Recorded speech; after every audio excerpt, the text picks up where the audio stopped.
ராஜஸ்தானில் பெய்து வரும் கனமழை காரணமாக ஜலூர் நகரில் பெரும் சீற்றத்துடன் வெள்ளம் பாய்ந்தோடும் வீடியோ வெளியாகியுள்ளது. ராஜஸ்தான் மாநிலம் ஜலூர் பகுதியில் காலை முதல் கனமழை பெய்து வருகிறது.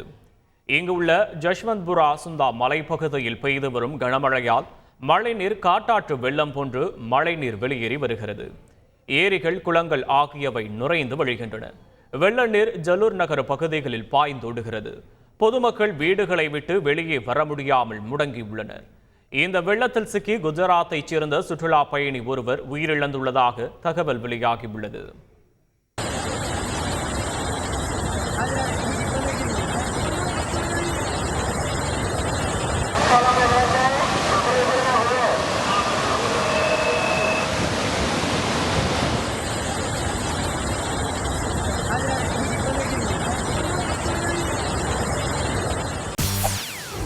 செய்திகளை உடனுக்குடன் தெரிந்து கொள்ள உடனே சப்ஸ்கிரைப் பண்ணுங்க.